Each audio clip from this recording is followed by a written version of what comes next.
Ladies and gentlemen, I have a confession to make. I am a Harry Potter fan. Yeah, it might not have the badassery of 40k or the depth of Tolkien's work, and nor when it's boiled down is the concept particularly original. A bad guy with incredibly questionable motives wants to take over the world and the prophesied chosen one must take him down. But I still find myself coming back to the books every so often.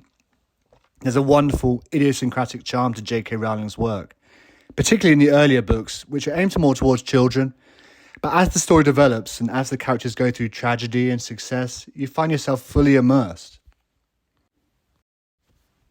I was there at the store the days the books were launching.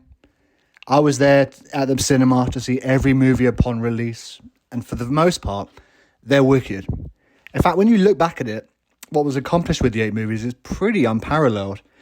They all had a decent reception from both critics and audiences across the board. Of course, there's holes to be picked, and I remember personally being really disappointed in Goblet of Fire. There's so much that gets cut in that movie.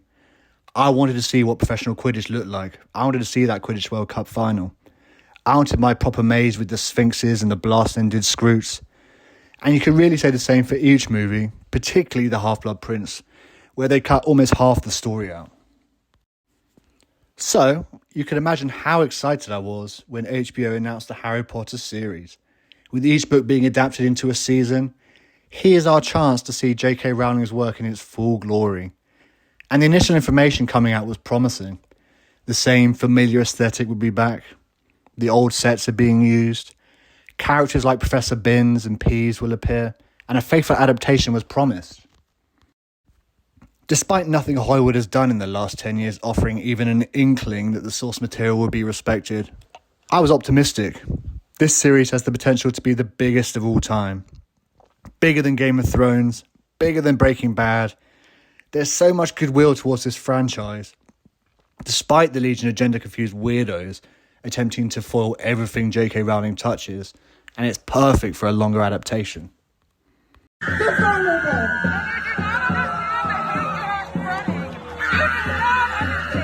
you don't play into the trans agenda, you're cast out as a bully. Everything is in place. Hogwarts Legacy sold by the millions. A sequel game is in the works. The books continue to fly off the shelves. The parks are ran with punters wanting to experience the magic. We are so ready. But of course, this is Hollywood, baby. And the inevitable red flags soon began to pop up. Warner Brothers was put on sale. Netflix had a bid accepted. Paramount had a higher bid that wasn't accepted. Paramount attempted a hostile takeover going straight to the shareholders. Trump's chimed in, alluding to antitrust laws. It is so up in the air, and who knows what happened. I certainly don't know what's going to happen with it. And this is not to mention the other problems befalling Hollywood at the moment, namely another looming writers' strike, the massive taxation in the state, and perhaps most importantly, the customer apathy that's been developed over the last 10 years. Seemingly against all logic, studios have decided that money isn't important and can be sacrificed for the greater good of lecturing us about inane, retarded bullshit. Whatever happens to the parent company, I don't see this series being cancelled. Streaming services want something that will bring an audience in, and the biggest IP of the 21st century will certainly do that. It's just relying on people with very loose sphincters not shitting the bed like they did with Rings of Power, or Disney Star Wars, or Star Trek, or Doctor Who, etc., etc., etc. Uh-oh.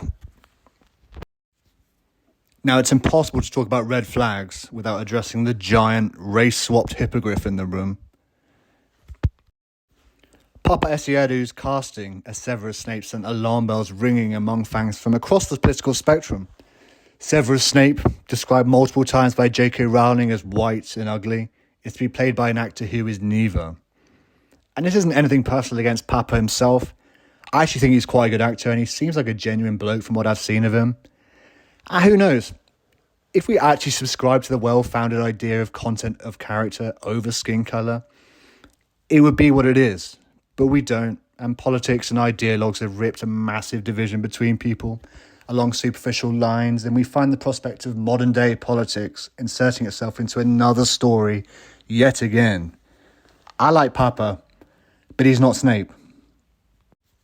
And sure, the usual crowd will be out there to gaslight you and call you racist, but what's new?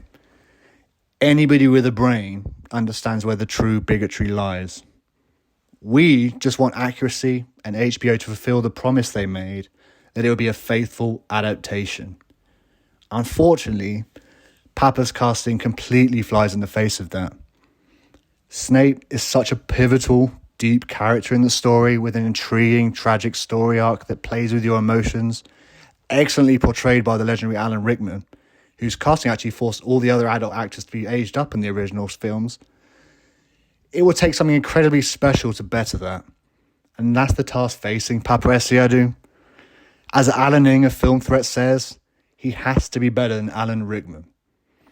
It feels like an impossible task, and it feels like he's been set up by the studio. Seriously, man, I wish you all the best of it. I genuinely do. And then the latest.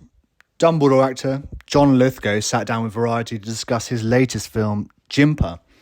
But naturally the conversation ventured into Harry Potter and the inevitable trans question that follows JK Rowling around like a dirty smell, befitting a festering, dilated wound. JK Rowling, the staunch leftist who agrees with the cult on nearly every issue outside of their identity, is public enemy number one because she fights for the rights of women to have their own space, for vulnerable women not to share a shelter with a man, for a female prisoner not to be locked in a cell with a man, for a woman to be able to get changed free from the gaze of another man, for common fucking decency and common fucking sense, but still, the issue persists. You know, despite 99% of the human population agreeing with what she says, that biology exists. Asked about JK Rowling's trans statements, Lithgow says, "I take the subject extremely seriously.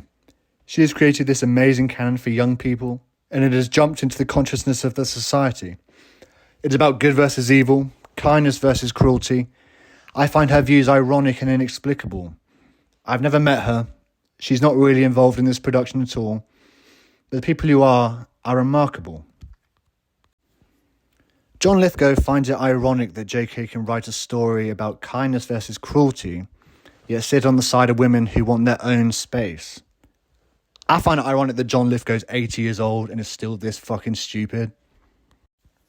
But he goes on to say, "It upsets me when people are opposed to me having anything to do with this. But in Potter canon, you see no trace of transphobic sensitivity. She's written this mediation on kindness and acceptance, and Dumbledore is a beautiful role.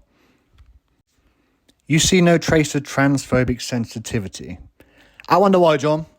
I wonder why in the book that was written in the 90s and set in the 90s makes no mention of anything trans.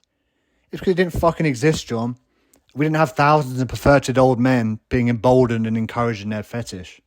We didn't have thousands of lonely, vulnerable, autistic kids ripe for malicious indoctrination. And the salient point is this, John. It's a fucking children's book. For children. Why do you want gender and sexualities included? Take your own advice, mate. Shut up, cunt. Now, the real red flag is the statement before where JK Rowling isn't really involved. This is despite previous information that she would be. It was probably safe to assume this from Papa Essiadu's casting, but it really doesn't bode well if JK isn't involved. Yeah, she's a left-wing lunatic, but this is her creation, and it stands to be mutilated by dumb studio heads if she's not present. I don't know. The more that comes out about this, the more I worry about this series. Do I think we'll get an unwatchable abomination like Rings of Power? I don't know. And that said more in hope than knowledge. All of our favourite franchises lie scattered by the wayside, in varying states of decay. Harry Potter remains standing tall, a story untouched by the message. I fear that may not last. And perhaps it's wise to be apathetic towards it, to not get my hopes up. But yeah, I do remain optimistic, or perhaps just pathetically desperate. Thank you very much for taking the time to watch or listen to this. It really means a lot to me.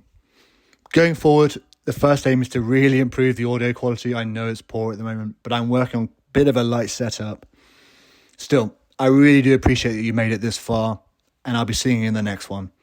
Hope you have a blessed day. Cheers.